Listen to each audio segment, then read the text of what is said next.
1 Second After by William R. Forstchen. Book summary in under 4 minutes.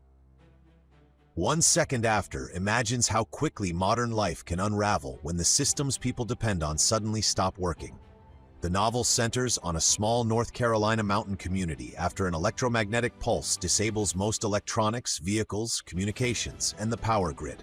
Rather than focusing on the attack itself, the story examines the human consequences when medicine, food distribution, transportation, refrigeration, and public safety all fail at once. At the center is a widowed college professor and former military officer forced into a leadership role. His first concerns are personal, protecting his family, finding food, and keeping a medically vulnerable child alive. But the crisis quickly expands beyond the household. The town must decide how to ration supplies, preserve order, care for the sick, defend itself, and make choices that would have been unthinkable only days earlier. The novel's most unsettling idea is that civilization is not destroyed because every building is flattened. Homes, roads, stores, and institutions remain physically present. What disappears is the invisible network that makes them useful. A supermarket without deliveries becomes an empty shell.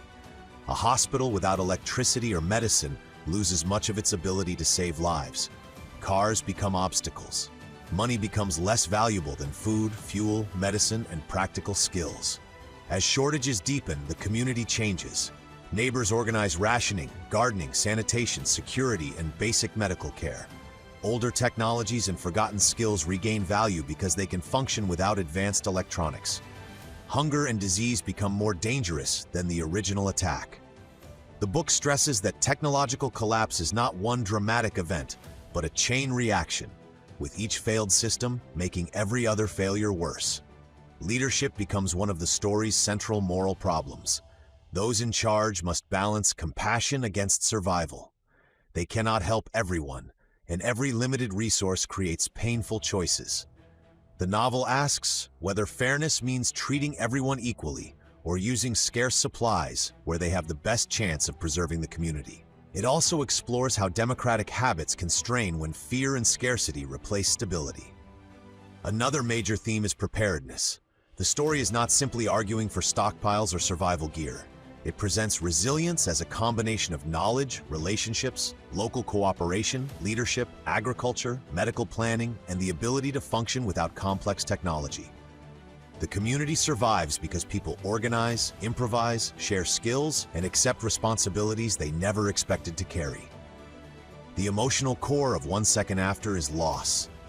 The collapse strips away assumptions about safety and progress, forcing families to confront how dependent they were on systems they barely noticed.